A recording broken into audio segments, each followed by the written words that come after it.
I have a follow-up. Do you ever like sit there and you're like, I am giving this an honest shot, and then you walk away and you're going, did I though? I feel like I did, Yeah, but did I? it's called Hunter x Hunter. Speaking of anime, Oh God. the live action One Piece is real. Yeah, I've seen a little bit of it, and it's good. Like it's How much have you watched? uh a couple scenes here and there. Okay, Like I I saw watched. I saw like a longer scene of like Buggy doing Buggy stuff, and I'm like, this is much better than I was anticipating. So I watched half of the first season so far. Yeah, about that's the 4 episodes.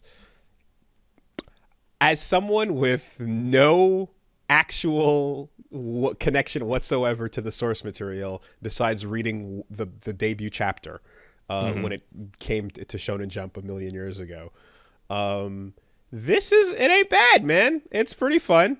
I think the important thing to kind of keep in mind is like it's just because I'm not thinking about how faithful or how not faithful this is or how this would play out in manga form. I'm just watching a fucking pirate show on drugs. It is Yeah. just the most cracked out, insane I am fucking LSD trip of a I pirate am show astonished with a budget. at like a character like Kobe, right? And I'm astonished that a manga known for its horrible looking ugly characters was able to like legitimately perfectly translate that horrible ugly look into a live action thing. It feels like they're like, dude, the actor's gonna look like a fucking idiot with giant glasses and bright pink hair. And they went, yeah, Yeah, yeah, yeah. that's One Piece. Yeah.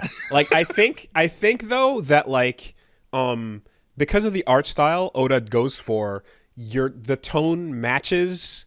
And from my understanding of One Piece is that the tone of the wacky characters matches the wacky things happening in the world until it Yeah. suddenly doesn't, and everyone's like, "Oh shit!" Right?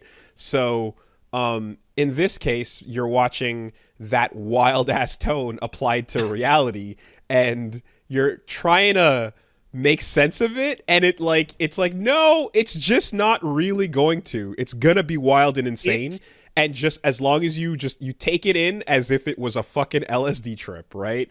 so in a world that we live in which we're still dealing with give Wolverine the goddamn yellow costume, and then they go, no, that would look stupid. To which people go, yeah, give him the yellow costume. It's like really refreshing to see characters in One Piece that look ridiculous, and then I see the actor version of them look just as ridiculous. But at the same time, there is a shift that is sometimes different, but it feels like is in the same spirit, so to speak, right? Again, like I know very little, but I know that Luffy wears his red shirt and that's his deal. Well, like here they're wearing different clothing, but the idea of dressing that way with the straw hat and how goofy that is by comparison to all the fucking big, strong, crazy Yeah. badasses or sleek, cool, whatever pirate badasses and the samurai pirates and the ninja pirates and the clown pirates. That energy is like, I don't know if Luffy ever wears a Hawaiian shirt in the manga, but it definitely feels like that suits the tone of this type of goofball here, Yeah. right? Because he's wearing, there's points where he's wearing a Hawaiian shirt as his like thing because he's just got that kind of energy to him. The something particularly notable as well that I felt is when you look at how a plucky shonen protagonist tends to be in the one of these types of things. Like the energy of having that big smile and just indomitable spirit is Yeah. very like clear. You go like, oh, this is the guy that doesn't care about the danger or the threats. Oh, Luffy's the pluckiest. Right? He doesn't care about how oppressive things are or about the way the world works. He's just like, nah, man, I'm just gonna do it, right? I just believe in myself, right? And that you can do that in live action, but it definitely reads as kind of autistic when you see him doing it in the show. Like, What's your special interest, Luffy? Pirates.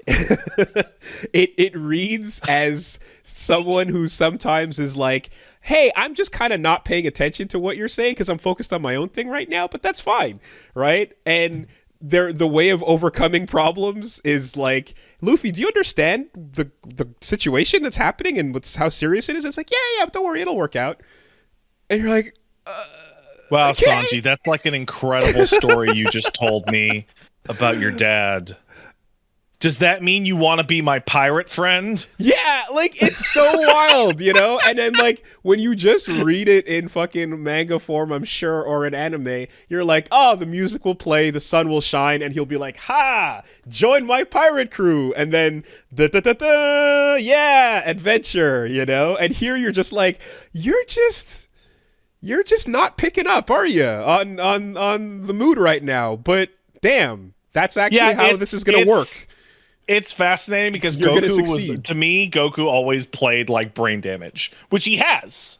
Mm-hmm. Like Goku seems like a person that can't like understand the consequences of his actions because Goku is like legitimately like disabled. He got a bump on the head as a child, right? But Luffy doesn't play like that. Luffy plays like idealism made manifest in a human being. Like to every possible absurdity. Yeah, and it's funny to just see like again the real life version of the deadpan stare at his goofy smile and being like, whatever, okay, you know. And that same energy, I suppose. Like I don't know what kind of personality Zoro really has, but I'm assuming from all the artwork and stuff that he's pretty much, you know, edgy cool guy and, you know, dead serious. It's lost easy. That's his personality, is he can't read a map. But like the little things of putting that into the, I guess the way he's being played IRL is like that dude is like, oh, I know a dude like that. I know a dude who like is totally just like that quiet and self-serious and then like has those moments of like, wait, did you seriously just say that? You know, like what the... Well, no. Zoro is a stupid guy who doesn't like black people. That's his character. Are you not familiar with that? Are you not familiar with person of color Hunter Zoro? You want to fill me in? Oh yeah, you don't know that? You don't know that?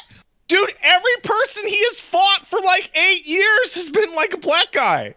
Oh, he did kill that black guy in the first episode. Every single one.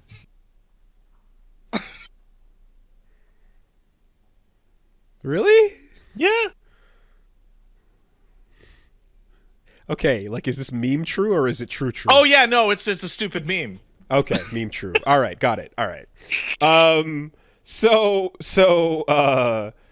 Yeah, you kind of have that like thing of like, oh, you're not that smart. You're just quiet. You know, you just keep your thoughts to yourself most of the time. You know, but yeah, no, it is a fun romp that is definitely doing work to... I want to say the footage was dropped and overwrote Cowboy Bebop .zip. Yeah. You know, like I want to say like the as they dropped the full 8 episodes on, they dropped them directly on top of Cowboy Bebop. I feel like Cowboy Bebop and the One Piece adaptation are perfect counterparts to each other because it emphasizes the amount of care that sincerity means compared to cynicism. Like the Cowboy Bebop adaptation was like violently cynical. Like it Yeah. felt like it was being written and directed to you on the assumption that you weren't going to like it. Okay, so I'm going to challenge that, and I'm going to say that that could be what you can attribute the difference to, or you can attribute the difference to the creator holding a gun to the heads of the Yeah, team maybe. making it. Maybe. And Shinichiro Watanabe being wherever the fuck he is, finding out about it, going, what is happening, versus Oda fucking, you know? I do have as somebody who I mean I haven't watched the One Piece show. I probably will, maybe this week or next. But I do have a complaint that I have to ask people that would know. What's up with Usopp's nose? We can get all these ugly freakazoid characters, but you can't put a fake schnoz on that boy? What's he supposed to look like? He is supposed to have a fucking Pinocchio-ass Whoa! schnoz. Oh my god. He's so much more handsome. He got handsome. Yo, he was Pinocchio. Yeah. Holy shit. Yeah, he's supposed to be like fucking loser-ass Goofball. Cyrano de Bergerac. Oh, wow. So wait, what did Kaya look like? So overall, the casting seems really on the nose. Right? Like, they got closer with a lot of the characters than I expected. For good and for ill. Damn, okay. Yeah, that's interesting. I mean, he's also got them lips, though. So, you know, yeah. No, that's fine. We can do without that. Ultimately, I get now when I see him looking that goofy, I get his energy a bit more. Yeah. Right. He was kind of the clown shoes kid in the village, and okay. In any case, though, I mean, yeah, I think that's the right approach to take to it. I'm hearing that like they're being liberal about changes and stuff, but so far they're all like fine. I'm being informed what the deal with his nose was. They did not want to deal with the prosthetics, and it didn't really tie into his character beyond the visual gag of him being a liar. Whereas, I never put it together. I even said Pinocchio nose and didn't even make the connection. Yeah, okay. I think I understand what they're going for now a bit more, under seeing that. I think the because it's very clear when you're with the clown what they're going for. You know, He's a fucking clown. Now that being said, there's definitely like there's two things that you have to accept going into this a little bit, and it's interesting too, because you know I've talked about for years about the whole like Leonardo holds swords but kicks everybody to death or doesn't. The worst. He just kicks It's them terrible. around. Like here, right off the bat, Zoro's like, nah, that's a disemboweling right there. Yeah, but then cut there's- people. But then, like, you know, there are a couple of like damage slash moments as opposed to like actual, you know, like sword threats. But whatever, it's just TV show playing out the way it does, and things have to do what they do, and a fight has to be a fight. There's something about the way it's being directed that is like, I don't know what it is, but they really maybe One Piece originally had this, maybe it didn't, but they fucking love that fisheye lens. They love that up close, directed by fucking god damn it, Battlefield Bez. Earth fucking camera, Dutch angle moment, the campy up close, John Travolta shit. That is like, why so much? There's so much of it. It's effective sometimes, but like when you do it a lot, I just start noticing it every time. I don't know. Yeah, I can't remember the TV show having any of that, because that doesn't really make any sense for an anime. Yeah, they use it a lot, and like, it just reminds me of other things that used it a lot, like Battlefield Earth, and like Also, space or sci-fi channel shows, you know, like Mortal Kombat Conquest type energy, Relic Hunter and RoboCop the TV show. You know, it's a little bit of that energy, like when you use it, when you overuse it. I don't know, but in any case, it's very much, now I'm just taking note of it every time it happens. And yeah, shout outs to Go. I love that board game. It's my favorite, and they actually sit and play it for a while.